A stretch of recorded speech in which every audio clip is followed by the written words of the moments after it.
Okay, so I like to talk with first from the a little different point of view. That's the initial phase of development of millimeter wave astronomy, because we share the same, era of the breakout and the development of the millimeter wave.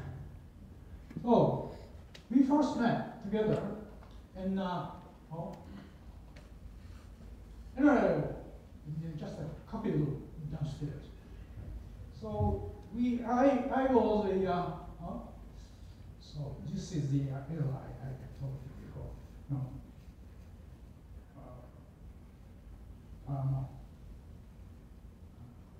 Okay.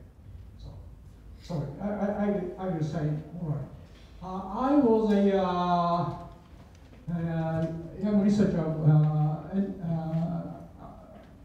Astronomical Observatory in Japan, and that was the Tokyo Astronomical Observatory in Japan. I was visiting a researcher for NAOJ, and a friend just visited from Massachusetts to Charlottesville to make some observations. And actually, I was 4 years older than him, but we are both young, and then came from Asia, so we got some sympathies each other. So we talked a bit. And also, interestingly, we share the Nature in the same year for those papers that also related to the our PhD thesis. And about the millimeter wave, it is well known for our generation, but probably for the younger generation, it's not well, maybe it might be interesting. The first was the Charles Towns, the ammonium spectrum, inversion spectrum detection in the galactic center. It was appeared in Nature 1968. And then actually, Charles Towns known that he proposed to detect the interstellar molecules, multi-atoms molecules quite early in 1950s.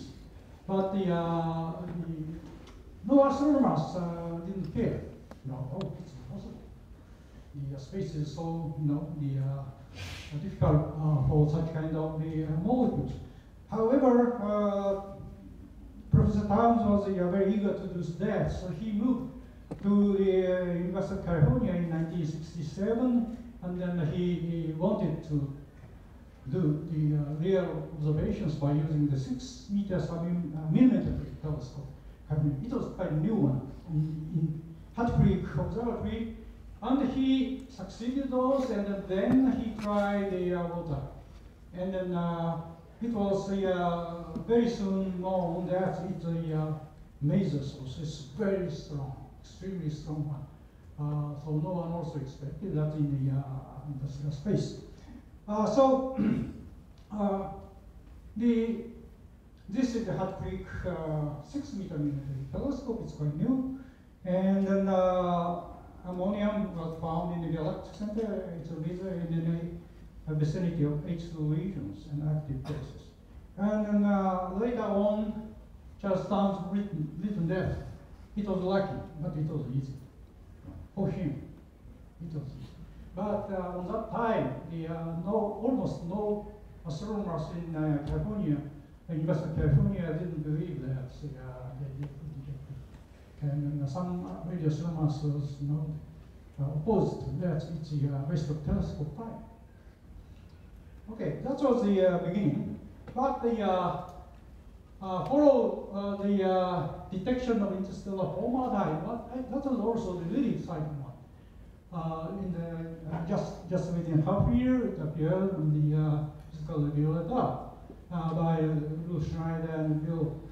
Well, it's why it was so exciting. It's an organic molecule. There's 4 atoms. Incredible. Beforehand, it was just OH or C and H, just 2 atom molecule. But now 4 atoms molecule, right? And then organic molecule. So it was a very exciting phase for us. And I was in the Tokyo Observatory at the time. We were also building a 6-meter millimeter telescope just for observations for the content. We didn't imagine the spectrum in the first place. Everybody who worked for the millimeter wave at the time didn't imagine the spectrum observations. But this was a really big impact. And also, this formaldehyde was detected as an absorption against the cosmic background radiation. It means the anti-matter. So again, it showed a really rich character of interstellar molecule in space. So two important issues here. One is it was already known that most molecular rotational spectral lines fall in the millimeter wavelength region, just well known by the molecular scientists. So I also knew that. So that's why I was so much excited. Another important point, molecular lines were found in dark clouds. And then dark clouds were not thought to be such dense, but if we calculate the excitation of the molecules, then we found that the hydrogen molecules density is quite high, 10 times 4 5 per cubic centimeters. That's really high compared with the intermediate matter that was observed by the atomic hydrogen. So it's came to be suddenly it became to be apparent that the dark clouds are the source for the star formation. That's the big impact. So we can see that how the impact of broad for astronomy, because the star formation is very, very basic phenomena of astronomy through in our galaxy and then outer galaxies also. So since 1970, the gold rush of interstellar molecule detection came mainly in the United States. We joined only a little, but especially initial phase millimeter wave telescopes. The left one is at Creek, 6 meter, and the center is it was a leader of the molecular line observations, and an 11-meter telescope. It was started operation in 1968 for many, as I told, 4 continents, not 4 spectra. But so they many millimeter wave astronomers quickly built a radio spectrograph for the observations and then joined this observation. And then right one is a Mitaka 6-meter millimeter wave antenna. We were so fortunate that we were under construction when this discovery made. So we also quickly changed our purpose from continuing to the spectrum. Okay, so now Fred. Fred moved to California as a research fellow and then take a job there. He is initial scientific activity as a VLBI observations of total vapor major sources. That's the result of his extended science about the mega majors. And we have to know that the millimeter wave and the molecular line was quite new at the time, and VLBI also, it was quite new way of the observation. So that the Fred used both of them combined together and went to the water vapor major observations by VLBI. That was very exciting for him. And then he moved to Galactic Center, and then also galactic nuclei, and also CO mapping observations with interferometers. He was one of the pioneers of the millimeter wave spectral mapping by using the aperture sensors instruments. and so those are those instruments were used by Fred Rowe in the initial phase of his activity. Okay, further science continues. So the interstellar molecular mazes plus VLBI. He published many papers, but I put here two. One is the 1973 paper. That's the used the 37-meter haystack telescope, 43 NRL, 12 meter NRL, and then the 26-meter nano research antenna. And then he achieved the resolution of 0.002 seconds of arc at the time, because the H7 laser is so strong laser. So it was very good success. And this paper is a Fred Rowe and Lattice. This is the to check the size, distribution, activities, etc., and even polarizations too of the this is OH source by VLBI. So he went on this way, VLBI and the masers, and on the other hand, he was very much interested in the galactic center. I was also very much interested in, but from Japan, it's difficult to observe the galactic center actually. He made it's a very good observation. The observations of the compact radius source in the galactic center.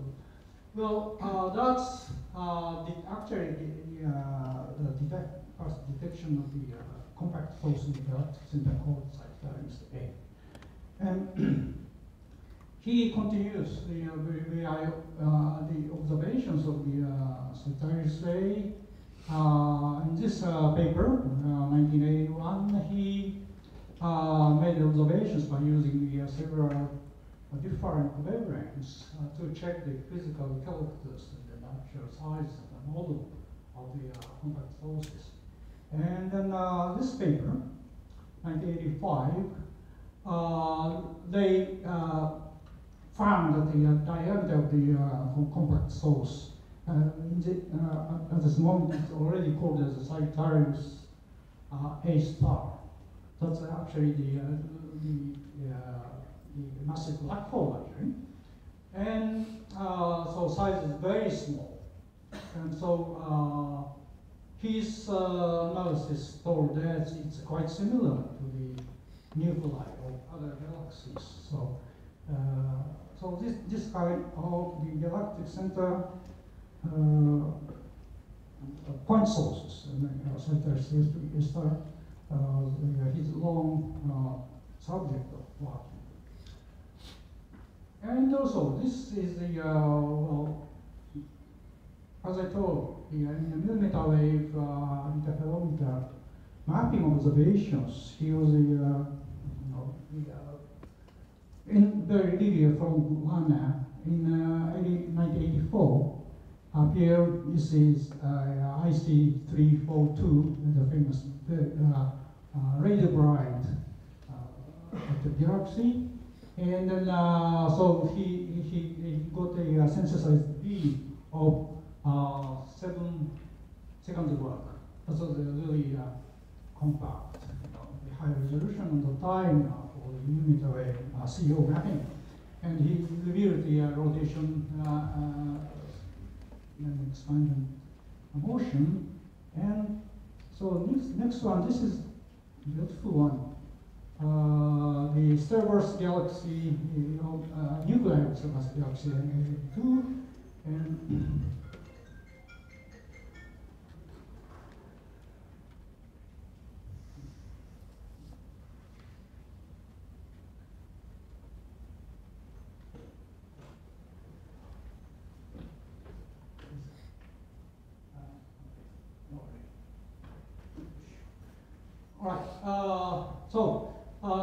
this is a beautiful one, and the CO, this is CO map. I mentioned that this was the first CO map made by the aperture synthesis observation. Right. And then this is the made the extended observations, and so it showed the very good correlation and also the relation with the supernovae. These are the supernovae or supernova remnants observed in 6 centimeter radio, and so it shows a very good correlation or some difference between the distribution of the molecular gas and the supernova remnants. Okay, and now there was a RC symposium in Granada, Spain. In 1984, we met together there, really.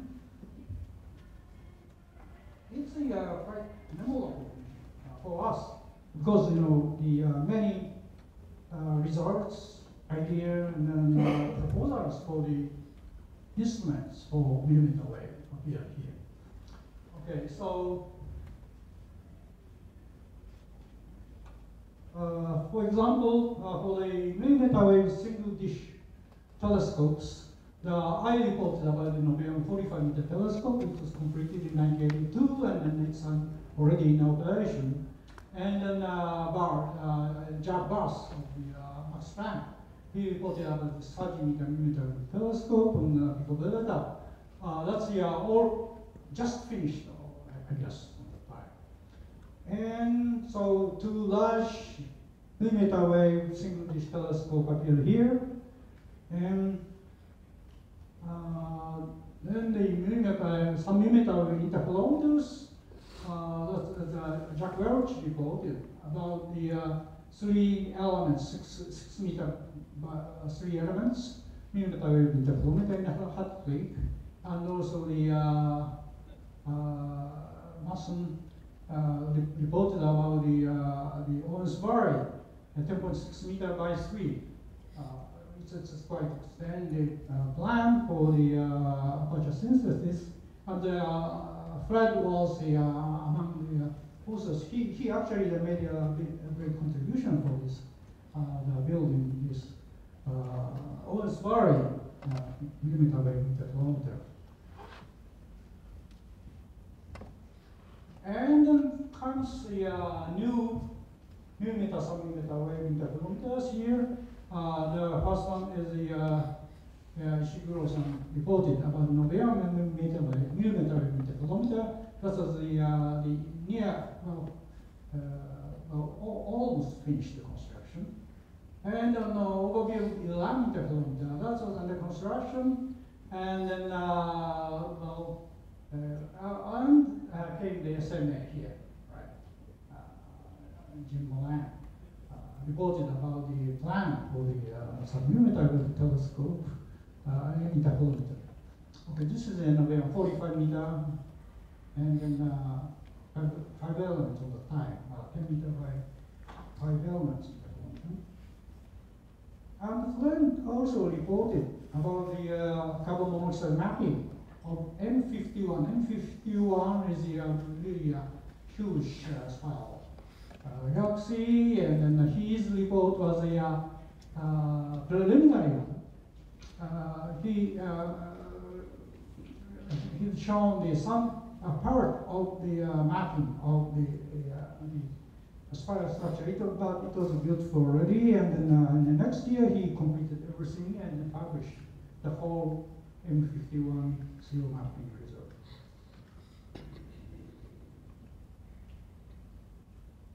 Okay, so this is the next year, 1985. 1985, we have organized the IU symposium of Astronomy regions in Tokyo area, Tokyo. My friend and me, this is the Mr. Sakemoto. We were young, actually. Yeah, 30 years ago. So, then as I told, in the millimeter wave, but the Fred worked for the interphoton. He worked for the exogalactic and high energy phenomena. I worked for the English and then interstellar molecular line detections, and then star formation. So we hey, no, we are a little different way, and then met from time to time. Of course, in Taiwan, I visited so many times and discussed together. And then this is the SMA, the Charles mentioned earlier. And then he was, of course, as a director, he contributed really a lot. And then on the other hand, I also moved to Hawaii because I began to be a director of the Small Telescope. So we again we share the construction on this time on Mauna Kea. Yeah, this is also fun. And then of course the ALMA. Many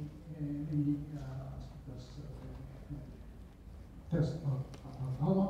So Fred was of course the director of NRL, and then I was the director of the NAOJ. So we were director of the two partners. So we cooperated this time quite in a different way. We cooperated only around the tables. It was also a really exciting phase. And so, unfortunately, in the inauguration ceremony, I couldn't meet Fred, so Paul is here. Right?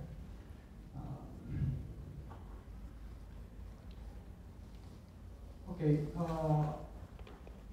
as I mentioned before in the morning, Fred made a tremendous effort for Chinese astronomy. This is the photograph of the Powerful Mountain Observatory review panel.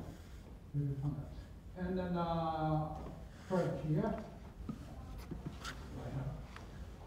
And so this is the panel member. And then we worked, for the Powerful Mountain Observatory and made a report. But after that, I discussed with Fred that it would be very good to send a special letter by us to the Academia Sinica, because we felt there are some quite serious problems in China.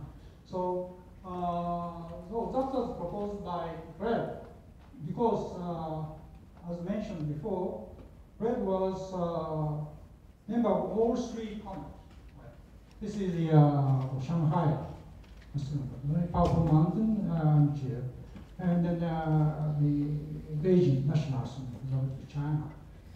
That was chaired by York. So we discussed by 3 years to send a special letter. And then actually it was then in July 2015. I mentioned this before because that's already our last operation.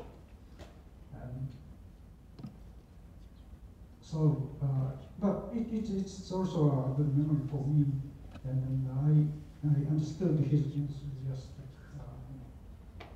wish to improve astronomy in Asia. So this is my final one. You already saw this photograph. And Fred kindly invited us. This is my wife Shigumi. In Honolulu, just after the General Assembly of Honolulu. So after I stepped down from the president of IAU, so we spent a really wonderful and relaxed time together in this. Yes, I still remember this shift model, wonderful restaurant in Honolulu. So I really thank to Fred for wonderful memories through this 30 years. Thank you very much.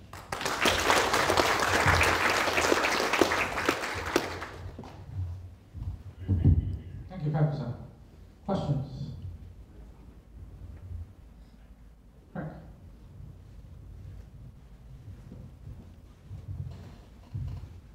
Kaifu-san, thank you for that wonderful 50-year review of the development of millimeter wave astronomy.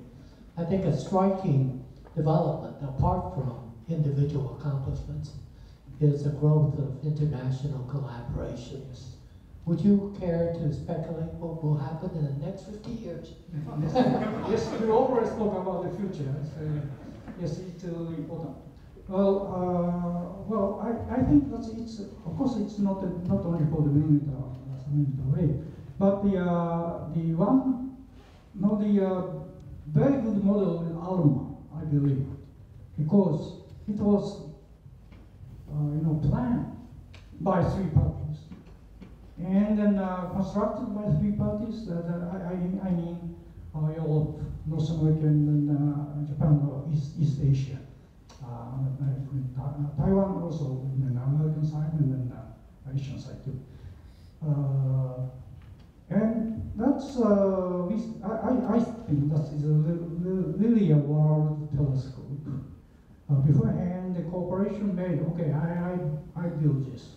Why don't you cooperate this? But this is not quite different. Combined together and then started equally. We, unfortunately, Japan delayed for 2 years to join in because of the funding issue.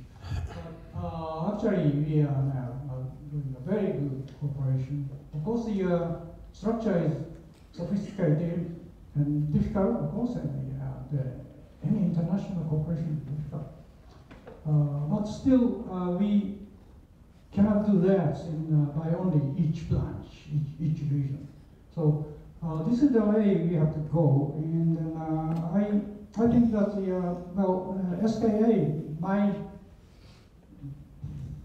it depends, but SKA wants to have one united body, and then even the location is separated into 2 sides, but they still want to keep the united body. That's the good one. And very interestingly, the United States and Japan don't join the SKA yet. We have to see what happens. The international issue can be, discussed in 2 ways. One is how to make a global, effective cooperation, like ALMA or the SKA. Another one is how to improve the regional cooperation. Still, I believe, it's my belief that the regional cooperation is still important, of course. And they already established. They have visa. And United States, North America, they don't need that, right? US and Canada. But for example, in Asia, we still need a lot of, really huge space to improve the international cooperation. So I actually worked many years to establish the East Asian cooperation and East Asian observatories like ISO, Asia version of ISO. Not you may think that it's why regions in this era of the global cooperation, but still I don't think so. My thinking is that's to get more regional cooperation. And then, for example, Latin America, the Middle East and Africa is now going to, get some, good cooperation there. So if they get the stronger bond, then world astronomy will get much stronger by the combining those regions. So that's my idea. Probably, probably a little different to you imagine, but I still think that they want to go to the regional cooperation. Yeah, well, Frank, you called for it. So let me inject some more cautious words on some kinds of international collaboration. To start with, I'm a great fan and supporter of international collaboration. This is what we must do. And I think many of the things we have done in that way have been successes. But not everything has been as successful as it could be. And ALMA is one example, in my view. So you think that ALMA is not so successful? No, it's not. And I tell you why. I think the danger of collaborations, or rather constructions of the type like ALMA, which is the biggest you can put together, more or less, is that you have to make so many compromises for such a large audience, or rather highly expectant community, which was, of course, educated. Young people were educated for many years with high expectations of ALMA, which so far, in my view, has not been delivered. At least not in many cases. In some cases, yes. Why?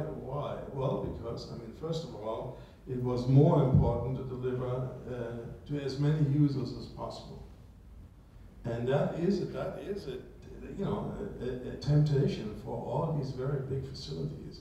You have to actually use a certain amount of discretion to allow excellence of science to dominate.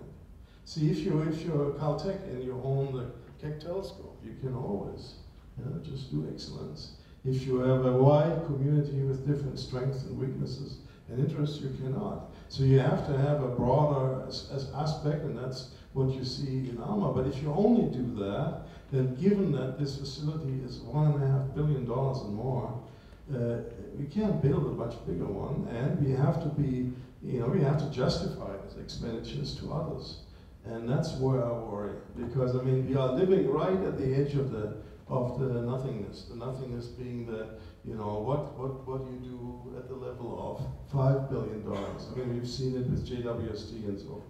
So that's why I say we have to take great caution in the biggest of these collaborations to really make sure they deliver. And ALMA can deliver, but it's not, as if it comes by itself. Oh, thank you very much. I think, I agree some part, but it's a really controversial issue. And for example, the case of ALMA, we have to have the understanding of the nations, otherwise we cannot get such huge money, right? So we need really, it's now the astronomy is becoming so large, we need a really, we are understanding of the public nations. That's one issue we have to consider. Well, we have to consider the science, of course, the top science, how to do. But on the other hand, how to get the hand by the understanding of the public nation.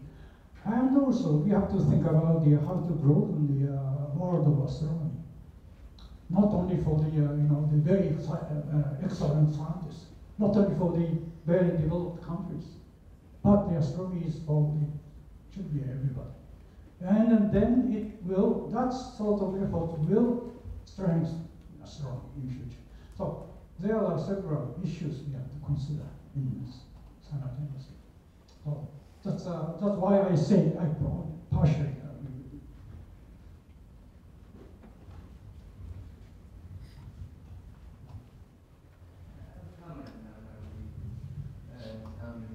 Collaboration is big size, $1.5 billion. And this probably you'll soon find you're not training any more students who are working on the field, because we have only a few good engineers who can deal with such instruments. And the test time is so expensive that you have no way to try to educate the student. I think that's the danger.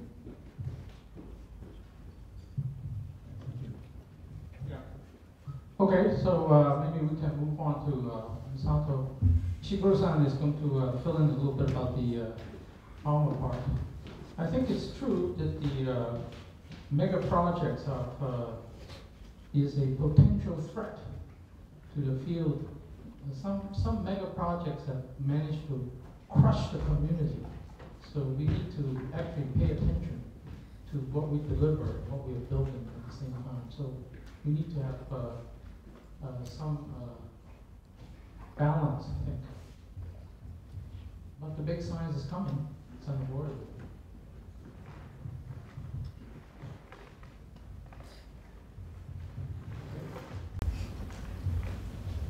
So it's a great honor for me to come here to talk about the history of ALMA, especially related with Fred Ball and myself.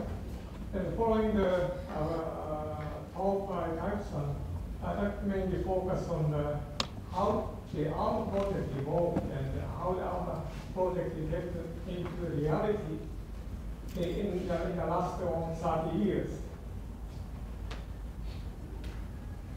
I met with Fred for the first time at the IAU symposium held in Tokyo in 1985, just before he moved to University of Illinois. In just 1 year before, Carlson mentioned that there was a meeting in Granada. Maybe I met with Fred, but we don't have any serious interaction with each other. But this time, what's the sound?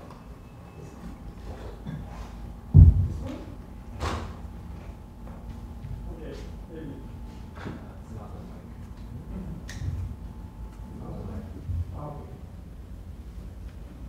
So the one at the time of the symposium, Fred came to me to ask, are there any good restaurants around the conference place?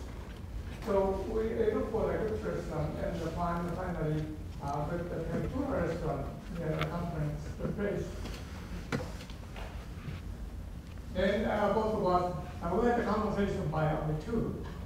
We had both of us interested in the future of millimeter wave interferometers, and we discussed with a very exciting discussion about the possible future plan. And this was the start of our collaborative effort toward the ALMA project.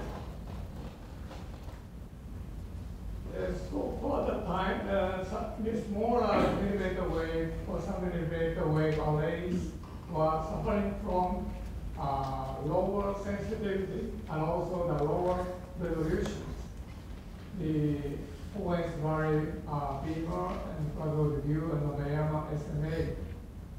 All the people who work at this facility always complain about the lower resolution, lower sensitivity, taking a lot of time to synthesize the map and so on. So it's natural to think about the larger arrays for the future. And so in Japan, we started a project of building a large millimeter wave array. But in '97, Japanese large array project changed its name from a large millimeter array to large millimeter and sub-millimeter array to include the good performance of the sub-millimeter wavelengths. Because there was a very strong desire among the Japanese scientists, especially who are interested in the mapping of the small protoplanetary disk with a resolution of 10 AU, something like that, at a distance of 400 AU. So we need at least 10 kilometers baselines. And to go to the good sensitivity, it's better to go up the sub-millimeter wave frequencies. So we need a very good site for sub-millimeter wave performance. So I decided to go to Chile to find the best site in the world. And actually, in 1992, we visited 20 candidate sites in northern Chile by driving a 4-wheel drive car. And again, in 1995, from 1995, we put a special instrument to monitor the performance of the site continuously. Not in just 1 day or two. We need at least 4 or 5 years to evaluate the performance of the site. And then the right-hand picture is showing a portable telephone at the time. It is so huge. We brought the telephone on the four-wheel drive car, and by sending the fax to Tokyo Astronomical Observatory. No, at that time, NAOJ. So to send fax to the NAOJ. And so we decided to put a special instrument to evaluate the performance of the site. We are focused from 20 candidates. We focused to only two. One is the Pampana Coral, and now it's called ALMA-J. And on the second side is Albit low elevation, the 4,600 meters at the Rio Frio. And we put site testing interferometer to measure the performance of in terms of the phase fluctuation, and also the radiometer to monitor the atmospheric transparency. So we are not convinced of the existence of a very good site in the world. We organized the IAU colloquium at the Hakone, Japan. About 140 people get together to discuss about the future of the millimeter sub-millimeter wave interferometry. And you see the red here, or and this can be line up. So myself here, or Hassan, Yamasan here. So there are many people get together, and we had a good discussion for the future collaboration. And then the original project, there were three major projects in three areas in the world. Japan, 50 10-meter antennas. US, there are 40 8-meter antennas. In Europe, 50 16-meter antennas. And so after discussion, all three projects are merged into a single ALMA project in realizing the large collecting area and covering millimeter to millimeter wave, and achieving at least 0.01 arcsec resolutions. Originally, the idea was the 80 antennas in total, but because of the funding problem, especially in North America and Europe, the number of antenna reduced to from 80 to 66.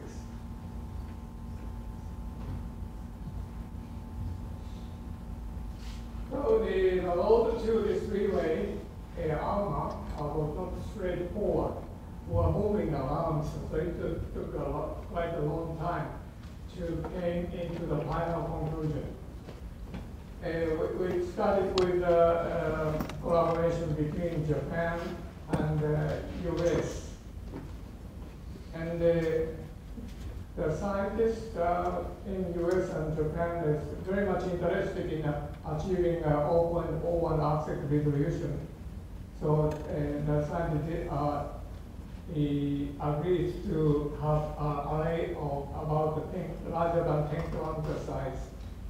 Then in the later phase, the European partners came into survey, and they started the collaboration between the US and Europe.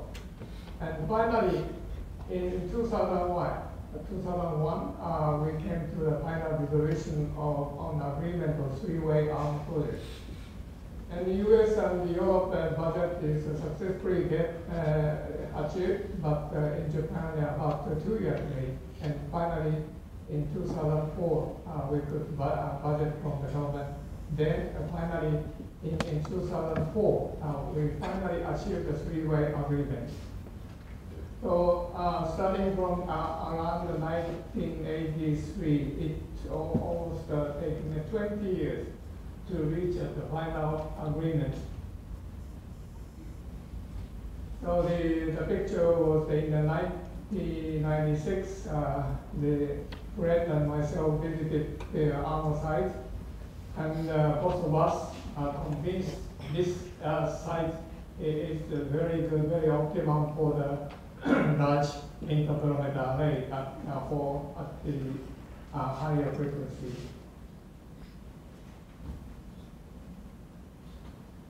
And there was the ALMA groundbreaking ceremony in 2003, but nothing there except for the tent for the celebration. And now, this picture might be in 2012, just before the dedication. And you see many facilities there compared with 2003. So it's amazing. It's only the difference only 10 years. So the human beings are very, very strong to change the world like this. And a friend was giving a speech as the director of the NAOJ. And but unfortunately, at the time, Japan was not the official partner because of the delay of the budget. And but we are invited in the groundbreaking ceremony as well.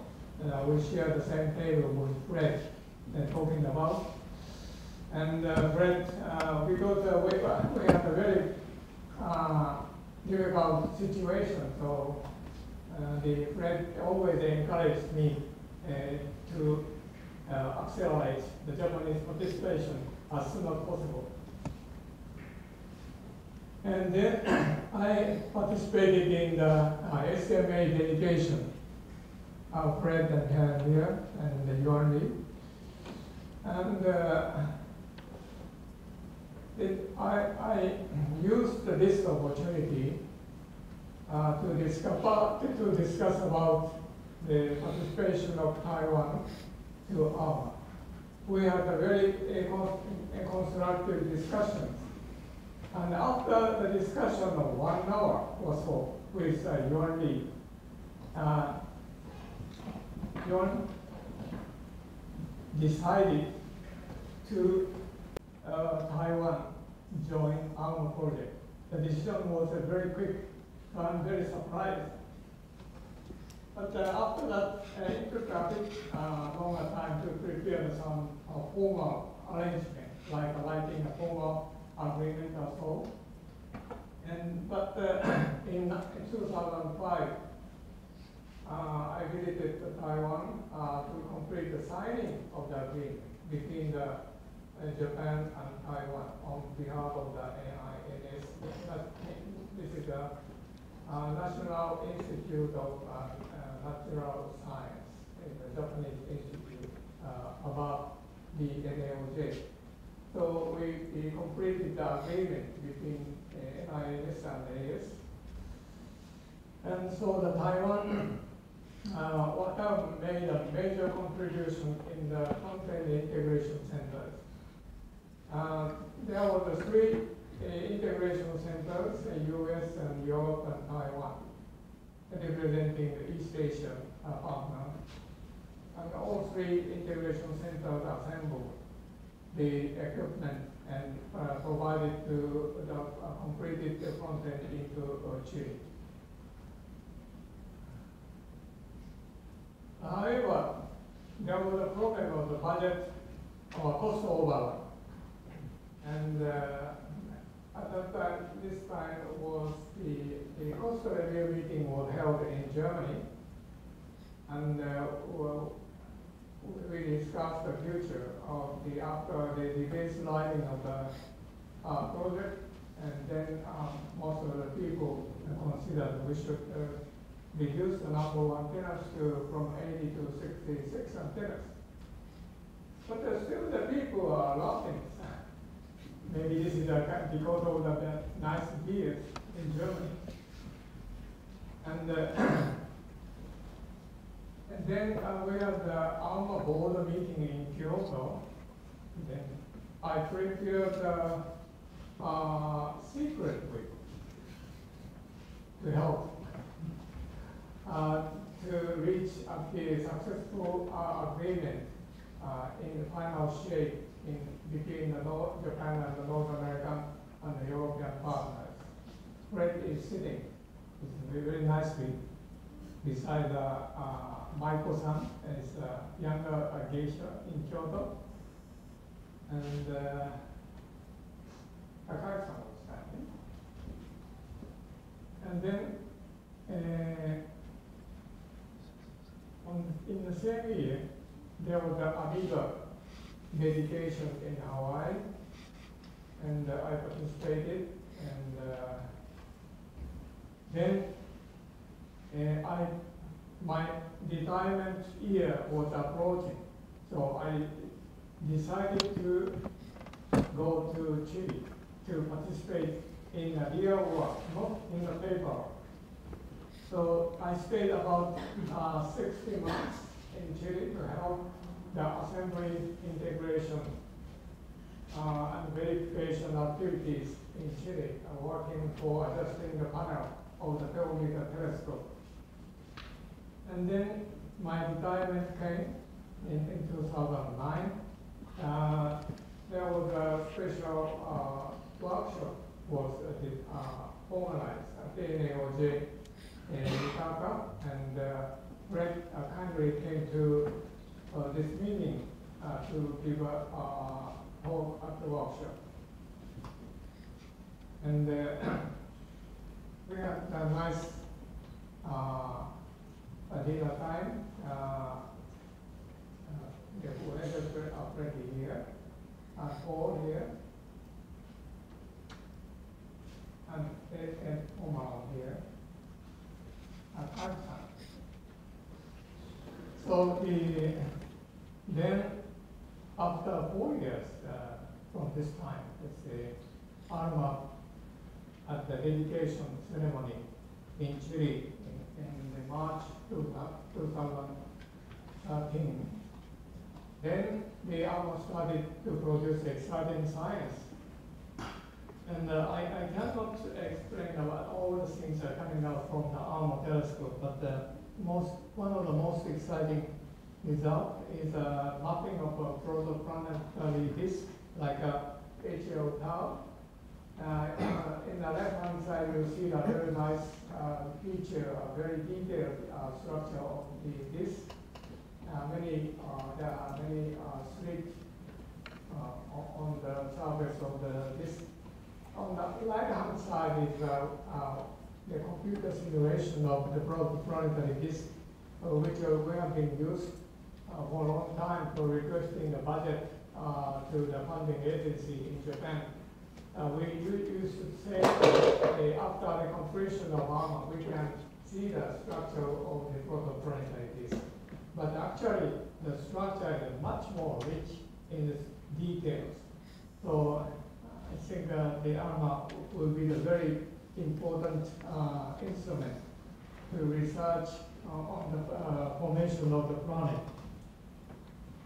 If we compare with the HL tau mapping with the Novayama result, in the 1993, Hayashi-san was involved in this measurement, and the ALMA detail is just 1 or 2 pixels in the Novayama.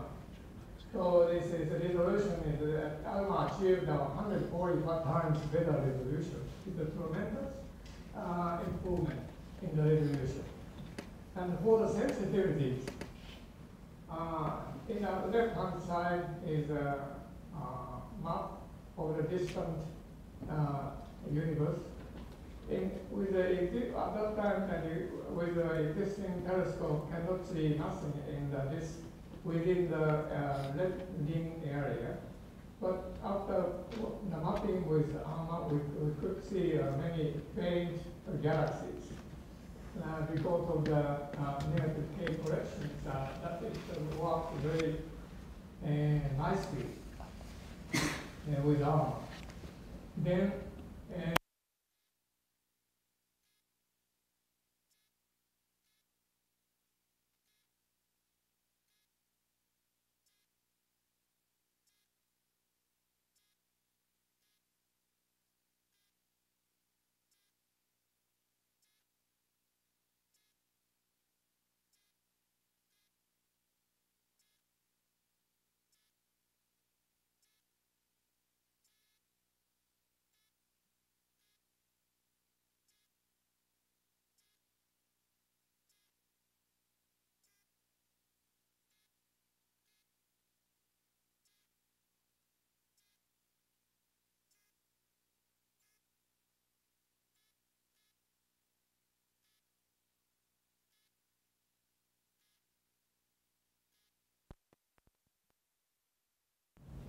and encouraged me with a wonderful smile.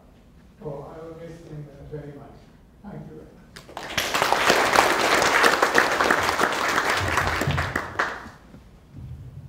Thank you, Masato. I think it's actually quite impressive how our efforts are intertwined over the years so much, starting from Kaifu-san and Fred in that office in Charlottesville to all these years. Fred's back and forth in our regions. We look forward to more continuing by the younger generation carrying the influence. Questions? Comments?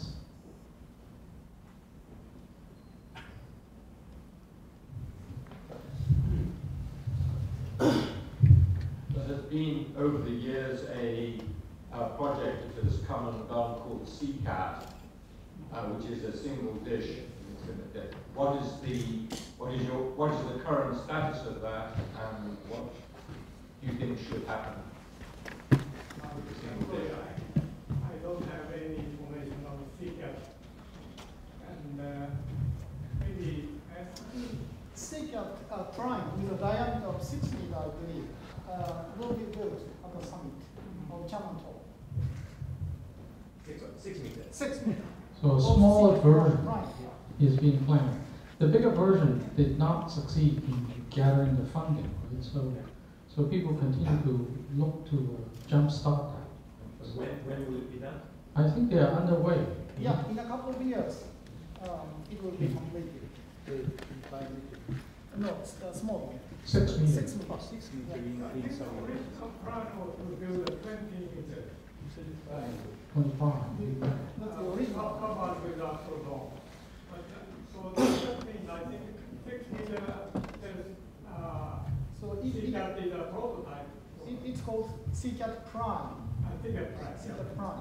So they are still considering building a bigger antenna. Okay. Thank you for that talk. I wonder whether there's any advantages to doing interferometry from the moon, or is it just too expensive? Both Japan and China and other countries have expressed the interest in going to colonize the moon. We astronomers should not miss an opportunity if there's that opportunity. There's certainly a good future of astronomy. And after retirement, I used to give a public talk, and I used to use the slide of moon-based interferometer at my last slide to show that this is a future dream, maybe 100 years from now on. And so my dream is to use all the craters as a pulse type spherical reflectors and combine all the craters in some areas. We can do the very huge interferometry. And it might take a lot of elaboration. So the idea is to send a robot to the moon to dig some resources, aluminum, steel, and so on, and just control from the ground and to work the robots on the surface of the moon to make the material itself, to building the telescope and receivers and so on, without sending the human beings. That age might come. I'm not sure, but I think it might be a dream for the astronomers in the world.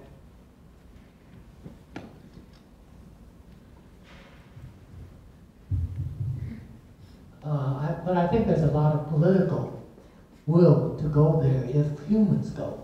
So I agree, robotic is probably cheaper in the long run, but because of the political will to send humans, I also have a dream, which is if you send humans, you better send nuclear reactors. There might be still a political discussion. It's very similar to the Antarctica. nations requesting their own route for the future moon base. We need a very good political shape of agreeing to have such a facilities without requesting individual, not the individual nations profit to achieve one of the very, very important achievements other human beings on the earth. So I think it's a hard work. Maybe compared with ALMA, maybe the people on the earth might take 100 years to reach out the final conclusion. Thank you, Masato.